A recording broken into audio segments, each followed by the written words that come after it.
Hello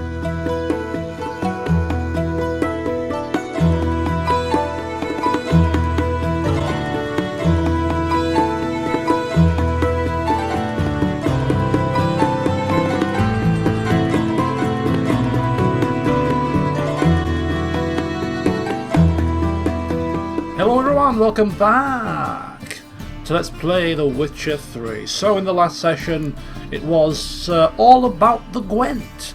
We came here to Novigrad, we walked around a very small portion of the town, and wherever we moved we kept finding people that play Gwent. We only explored this area, but we found all these various different merchants, innkeeps, armourers, blacksmiths, and we played them all. Anyway, at the end of the last session we finished playing Vivaldi at the bank, and then off camera I did say that I would continue to explore some of the city and get some of the Gwent games, some of the lesser Gwent games out of the way, focusing on the tournament in the future, some of the quested Gwent games, and other stuff as well in the city. So I did that. But I only explored this area down here. I didn't explore here, didn't explore this side of the city, and didn't explore this. So there's still plenty of exploration to do. But I did decide to spend about 45 minutes or so off camera just having a look around here, see what I could find in terms of Gwent and anything else that wasn't really of major note. So I'll just outline what I did. I did find a couple of extra Gwent games down here, a couple of extra shopkeepers as well, won a couple of extra cars. What I have noticed in the city is there are a few little confrontations that do crop up here and there, saving elves from groups of people, harassing them and things that seem to be just very minor encounters really. A lot of them going on, so I don't know if that's going to lead to something further down the line, but I encountered a couple of those types of things. Look at that, I did some shopping. I think I was up to about 6,000 crowns. I've come down to just under 2,000. I bought a few bits and bobs at some shops. Some Gwent cards I think I bought, but I also bought some new alchemy ingredients and alchemy formula. So as you can see, I've got some enhanced bombs that I didn't have before, and some of them I've already crafted. I've also got some enhanced potions. Look at all these that I can't craft yet. Full Moon, Golden Aureole, Maribor Forest, Petri's Filter, and I got some that I could craft, such as Enhanced Thunderbolt, Enhanced Tawny Owl. So I spent quite a bit of money with one particular herbalist getting all of these, which cost a fair bit. I also managed to find a shopkeeper that sold something that was really useful for me. Zeracanian saddlebags. Previously I had the rugged saddlebags, which give me an extra 70 maximum inventory carry weight. These give a massive 100, so my inventory weight is now up to 160, so I purchased those. These weren't cheap, so that's where some of my money's gone as well. And that's just oh yeah, and I found a bookshop. There's a bookshop in town where I purchased an absolute plethora of books that I haven't yet read. Speaking of the bookshop, we are still here in Hierarch Square, which seems to be the main square in town. The bookshop is literally just here, and there was a quest in said bookshop, so I shall do that now. I saved that to do it on camera just in case it leads to something rather important, but basically message from an old friend. Apparently there is a red covered book in this shop that was left for my attention. So we're going to have to go hunting for the book. And luckily I think it's right in front of us here. The Merry Adventures of Muriel the Lovely Harlot, illustrated edition. The Merry Adventures of Muriel the Lovely Harlot, adorned with humorous engravings. Is that the book that we were looking for? Could be. We might have to read it. Let's have a look at this. On one occasion, Muriel went on a journey to see her auntie in Maribor, accompanied by her nursemaid. Their path took them through a forest, and in this forest lived a raucous troop of bandits. This infamous group was led by Flynn Selms, and all the king's men had been unable to bring them to justice. Alas, such was Muriel's great misfortune that these bandits chose to attack her carriage. Muriel's nursemaid was old, blind and deaf. She did not wake when a tree fell in front of their carriage with a loud thud, nor when the bandits fought a fierce battle against their guardsmen. When Flynn ripped open the carriage door with his muscular arms and stepped inside, Muriel had to deal with the danger herself. "Make our guest comfortable, young lady," the old nursemaid muttered in her sleep. Muriel obediently carried out her instructions. I bet she did. The lovely harlot.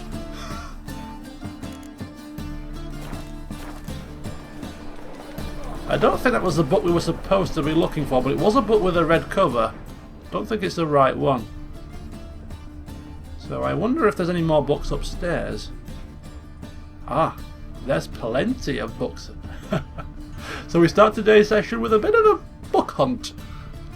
What's this book? The treatment of furnicles through cauterization, a study. The treatment of furuncles through cauterization, a study. Is this the book we are looking for?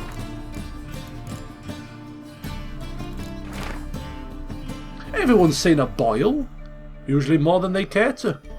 These deformities don't just mar your beauty. They can be signs of disease or even the disease's cause and epicenter.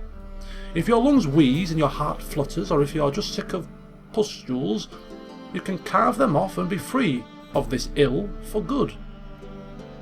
When you go to carve off a boil, use a sharp knife which you've had a dog lick thoroughly beforehand, for a dog's tongue works wonders in healing wounds.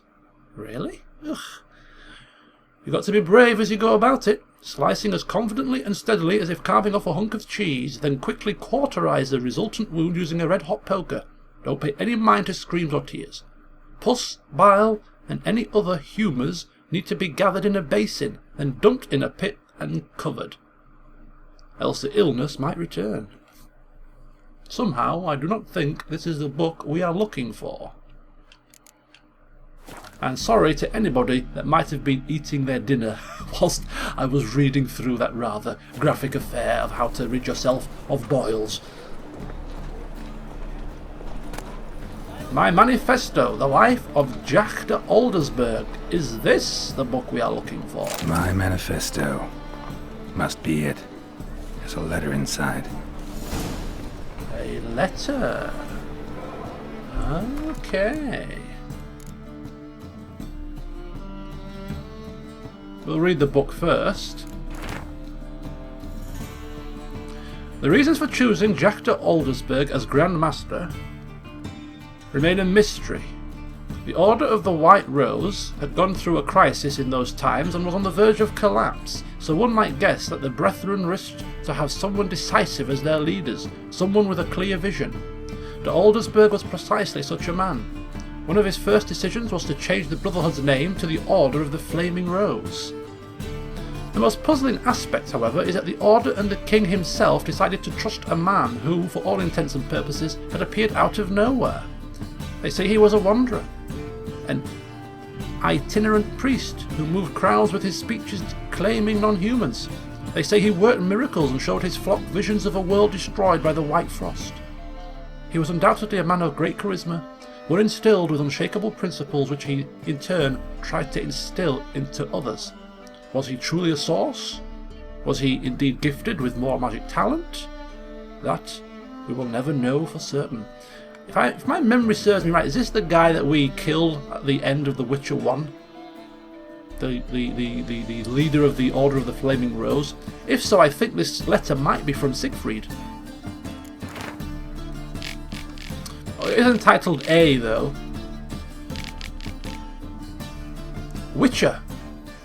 In the ocean of possibility, some events are more likely and some less.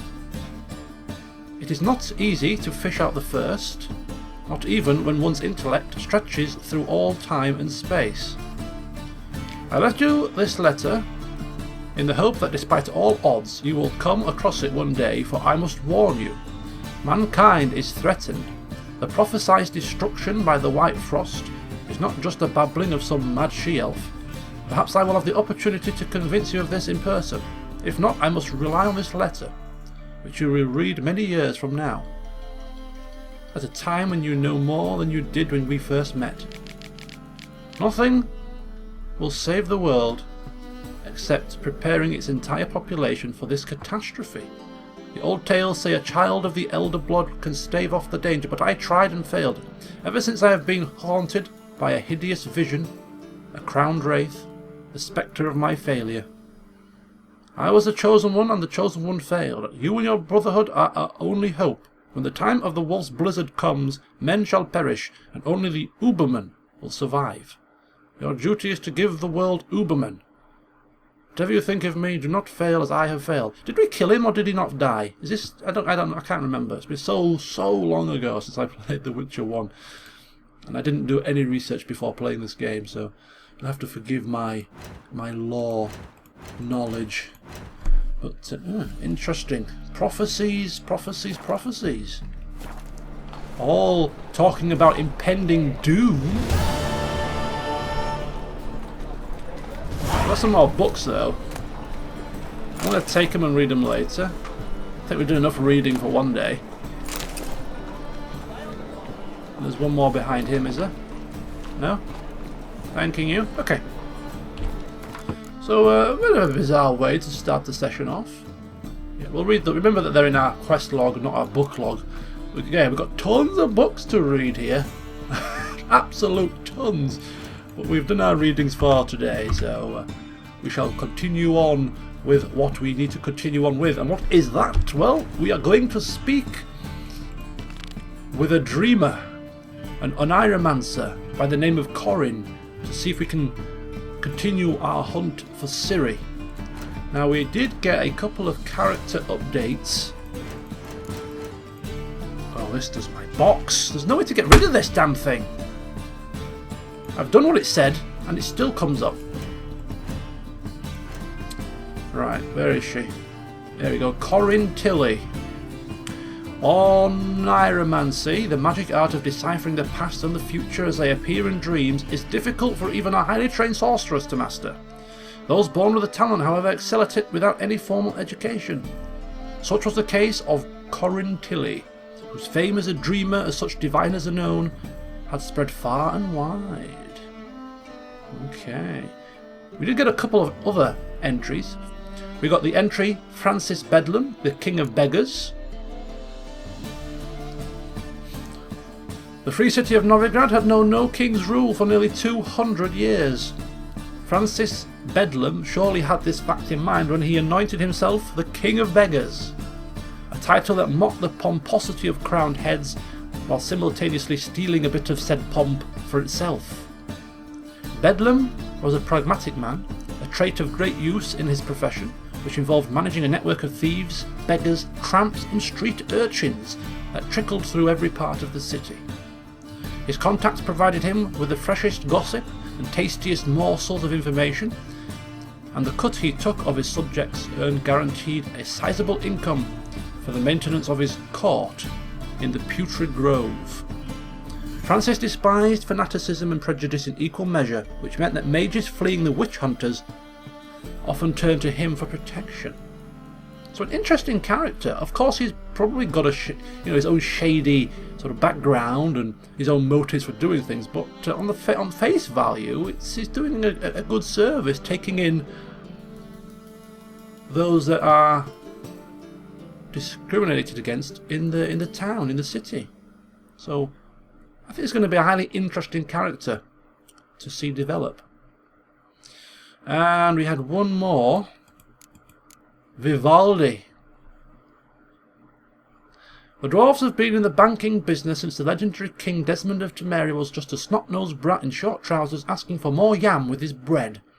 Since then, the prominent dwarven banking families, the Giancardis, the Vivaldis, and the Cianfanellis, have only expanded their services, establishing branches in all of the larger cities of the north. Vivaldi carried the torch of this venerable tradition into modern times, growing the Novigrad branch of his family's bank until it was the largest in the city. Geralt and I had met him over a dozen years before our story begins and had always appreciated his honesty and financial acumen. The latter he gave further proof of during the time in which our story takes place, for his bank remained profitable, even in the face of growing non-human oppression. Good old Vivaldi, eh? I have a feeling we shall be seeing more of Vivaldi when we get some more Florins and Orans in our travels. Anyway, we are off to find... Hey, we got fire eaters here performing for children. We got jugglers.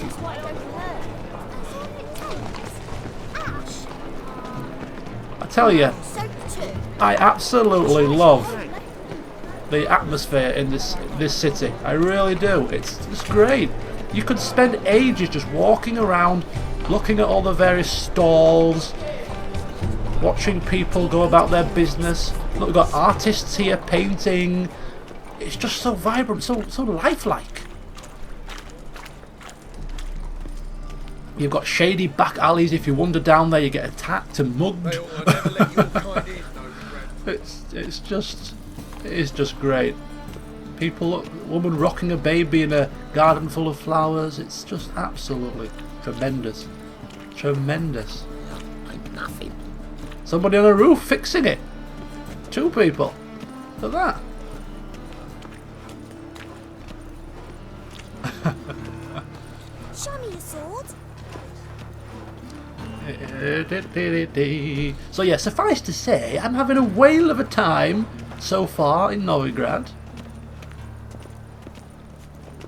Absolute whale of a time. It's definitely a change of pace when compared to strolling the fields and the wooded areas of Velen. Completely different atmosphere.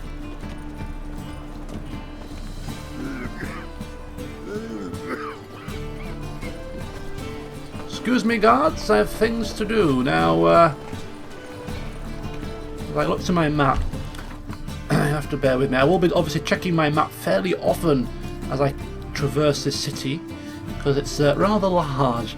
I'm just trying to take stock of where various locations are. So I have been here before. I have explored this area, as I said, and this area, and I have been here. This is where I came in. I came in, I think,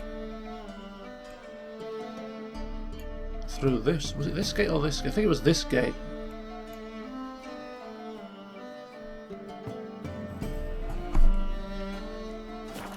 Do excuse me. Have I been here? Ah! Ah! Oh God! The Reaper's I come need for me. something for a night. Have I seen you before, merchant? The best stock in all Novigrad. No need to push, enough for all comers. No one to push.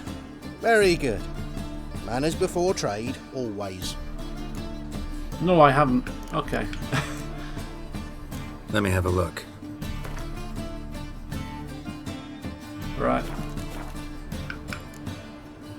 Bye. So I haven't been here then. I thought I had, but I haven't. Yeah, as I said, I haven't been to this side of the city, so this must... So we got a lot of potential Gwent playing to be done in this particular area. I shall bear that in mind. But today is not about Gwent. Today is about trying to find Ciri. Progressing a few quests here and there. I think I might have come to the completely wrong side of this bloomin' house.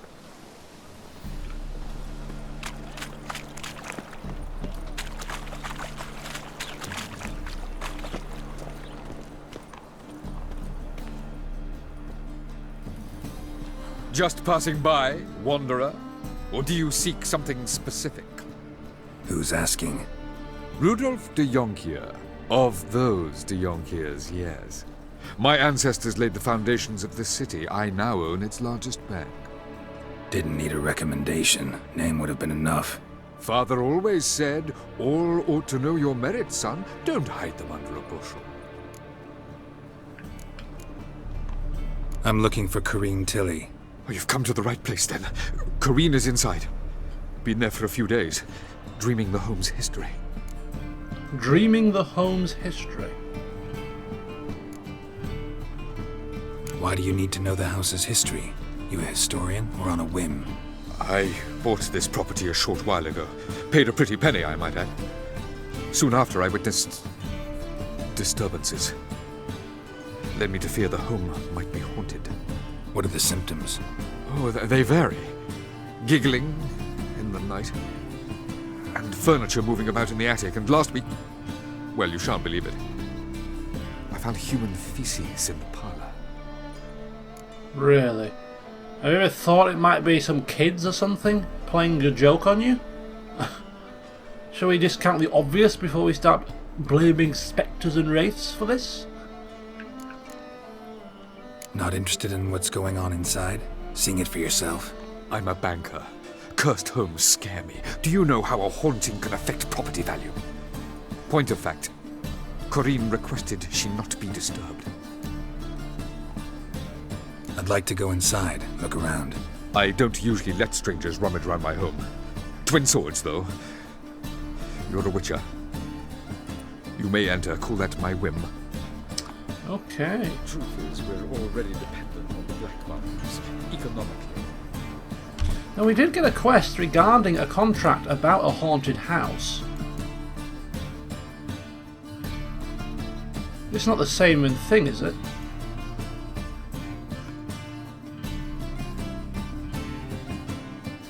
Door slamming shut, that might be it, is it?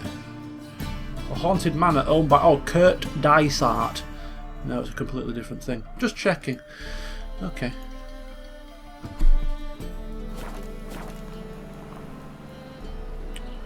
We're allowed in.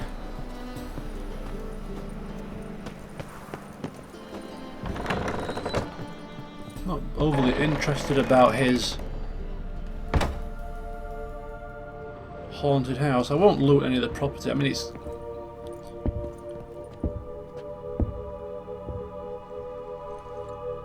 footsteps, eh? Yeah, I won't loot any of his property.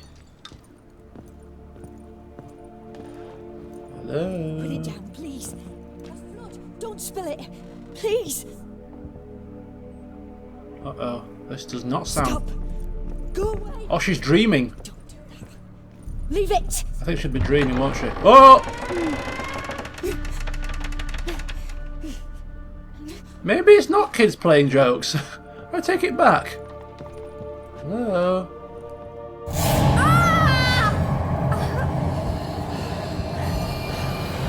Oh my god! It's one of them Brooks. It's one of them godlings, isn't it? Is that?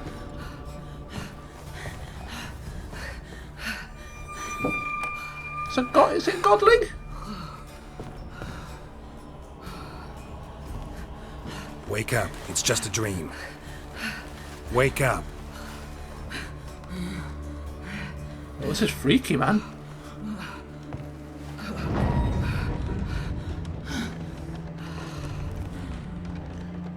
The doll. The attic.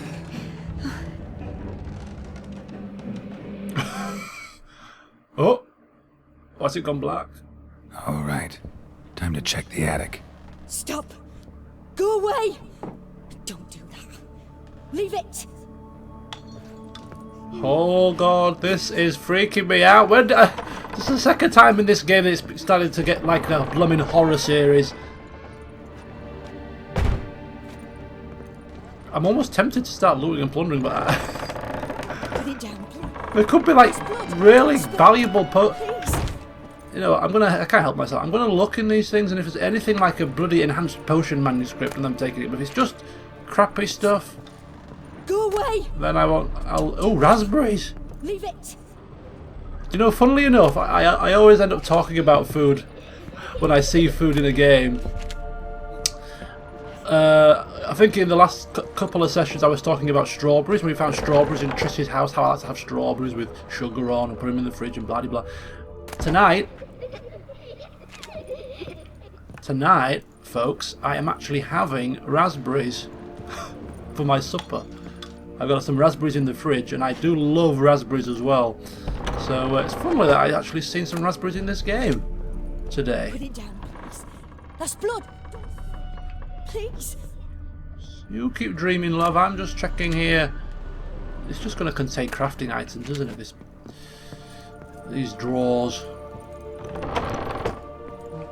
There's a ladder to the attic. Let's get ourselves up here. See what's going on. But that looked to be like a godling, like Johnny was. Way to the next room's blocked. Oh, we'll just blow it open. We'll blow it open with a bit of art. It'll be fine. Quicksilver. Cow's milk. Ladle. Saltpeter is actually very, very hard to come by. I'll take some of that. Call it my fee for sorting out what this haunted thing is all about. You can keep your cow's milk though, your sheepskins. I'm not bothered about those. Right, so can we blow this thing down? Huff and puff. The white wolf will blow your house down. Yeah. Right, here we go. Time to investigate. What's this? Drawing of a crib. That's kind of freaky. Why is there a drawing of a crib here? By a child? Please tell me a child didn't die in here. I don't want anything sort of that morbid. Calcium equum's quite rare-ish. Take that. What is it with the bloody cow's milk around here? Dwarven spirit's certainly not rare. We've got plenty of that. A rag doll. There was a cradle on the second floor. Wonder what had happened if I laid a doll in it. No. We're not putting cradles in dolls. Or dolls in cradles, rather. Putting a cradle in a doll would be quite difficult. Oh, this is freaky stuff. This is freaky stuff here. Poltergeist kind of affairs. Don't like it. Take the runestone. It didn't last long, did it? I couldn't help it. I can't help myself. I just can't help it. You know, what's a banker gonna need with a runestone? I mean, come on, seriously. What is he gonna need that for? Have I looted everything else here? Yeah, I've seen all that. Right, okay, so we go back downstairs then. We put the doll into the crib and see what happens. Okay, this is not gonna go well. And if something jumps out at me and tries to scare me, I will not be happy, I'm telling you now. I will not be happy. So don't do it to me, game. Don't do it to me. Ah!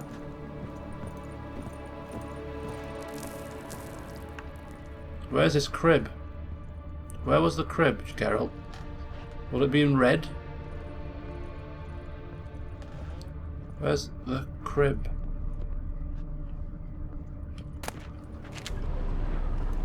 Is this an exit door? This is where we came in.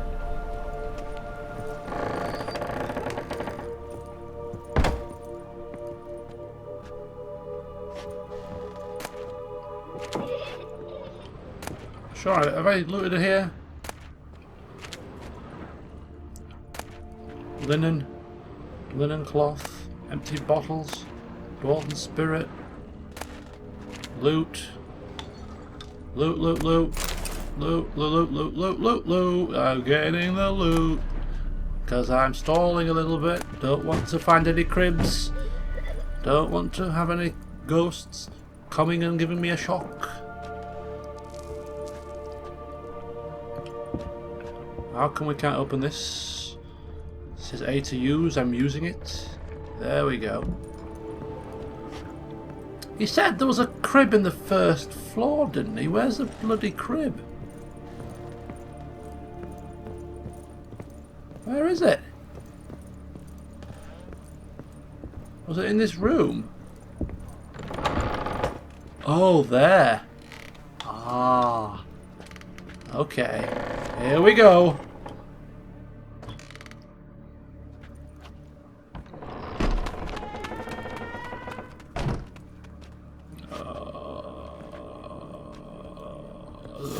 Stop doing this. Find out why the door slammed shut.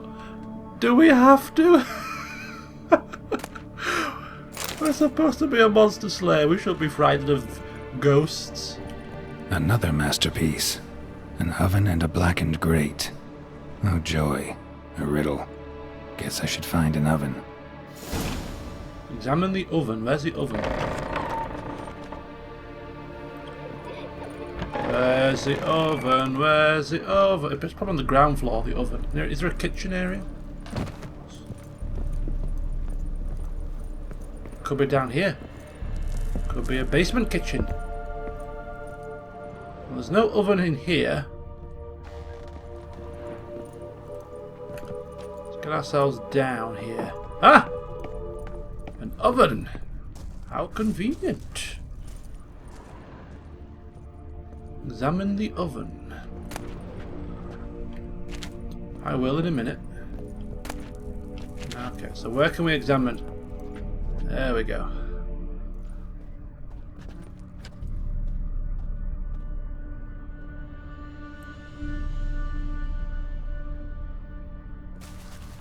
Boo! Did I scare you? No. Scared you, didn't I? Could tell you was scared. Big brave man scared of wee little Sarah. Ain't that funny? I wouldn't do that anymore if I were you, Sarah. You might scare someone so bad they'll hurt you. Why would someone hurt me? Having a spot of fun's not allowed anymore. What are you playing? That lady fell asleep, and I've sent her some horrible dreams. I'll not her wake neither. I can do that, you know. Funny, isn't it? Very funny. Thing is, I gotta talk to the dreamer, so I'd like you to let her wake up. Little Sarah doesn't want her to wake. Little Sarah wants to play. I don't think she's a godling. I think she's a type of godling, but maybe a bit more of a mischievous one. Maybe a bruxer. You're lucky. I know you're a harmless godling, but others might not know, and then... And how'd you know I'm a godling, eh? How's that, eh? Eh? If it looks like one and acts like one, trust me, you're a godling. You give the dreamer nightmares and won't let her wake up. Why are you tormenting her? I'm not tormenting anyone. Scary dreams are great. What I love is when this big hen chases me. Hen's got these red... Why do you live in a haunted house? Tell you a secret. The house ain't haunted. Not one bit. I just pretend it is. Make everyone think that. It was sitting there all empty, so I moved in. Bigwig from the bank then came and bought it. I don't like bankers, especially not to live with, so I decided to give him a scare. Gave the banker a really big scare. See, he paid a lot for this house and won't give it up easily, which is why you need to find another home. I don't want to! I don't! I won't! I thought godlings were supposed to be helpful. That's what I read anyway. Like, I remember reading the bestiary entry saying they were helpful to protecting the small villages and things. But I don't want to threaten the thing. So see if we can reason with Sarah. Sarah, Novigrad's no place for a godling. But if you want to live here, that's your business. So let's make a deal. A deal? What kind? Leave the dreamer alone. In exchange, I'll tell the banker the house is haunted. For good, no way to lift the curse. You tell him that? What if he doesn't believe you? I'm a witcher. He'll believe me. Yes? Yes? Yes! Do that and I promise not to bother your friend. Not even a little. You're awfully nice, you know. I don't hear that often. Thanks. Now go wake that sleepyhead. I won't stop her. She'll get up.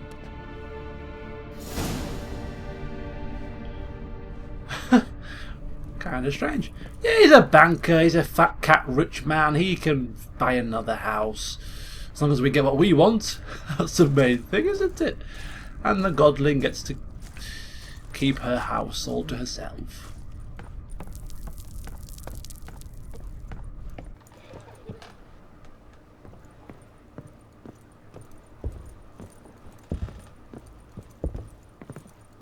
Ah, she's awake already.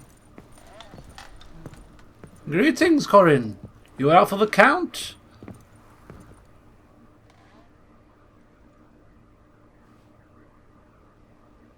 Who are you? Triss Marigold sent me to see you. Gods. Horrible nightmares. I was supposed to dream the history of this house. Instead, I saw furniture. Hungry furniture that wished to devour me. I know it must sound foolish, but in the dream, well, it was all too real. And not at all amusing. The work of a godling. She made people believe the house was haunted. Also injected your dreams with her little jokes. And you managed to wake me. I feel fortunate. We witchers have our ways. I thank you very much. The dreams, they were awful. Any way I can pay you back? There is, actually. I'm looking for a young woman who was seen in Novigrad. I can certainly try to help. But I'll need to clear my head first. After those deranged dreams, I feel it's full of cobwebs. Find me at the Golden Sturgeon. I rent a room there. All right. See you there. The Golden Sturgeon, an inn where we've played Gwent. So we know it well. It's on the harbour front, isn't it? I think it is. Oh! Bloody hell. There's always that one step, isn't there, on a staircase? It's either a creaky step or it's a step with something wrong with it. You always trip it over it. Or if you're a kid and you're sneaking downstairs or what, you're doing something you shouldn't be, you always manage to step on the damn thing.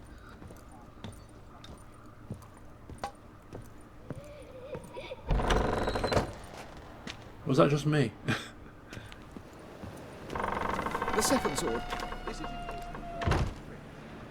I saw Miss Corinne leave, but she refused to speak to me. Is the matter resolved? Or quite the opposite? Now, we could go back on our word, but I don't want to do that. So we're going to tell them we can't lift the curse, unfortunately. It's going to have to find a new house. A bit of both. A demon had captured Corinne. I managed to free her, but the house is still haunted. Did Corinne dream of the building's past? Yeah. Pretty horrid, apparently. But she refused to talk about it. Nobody should inhabit the place.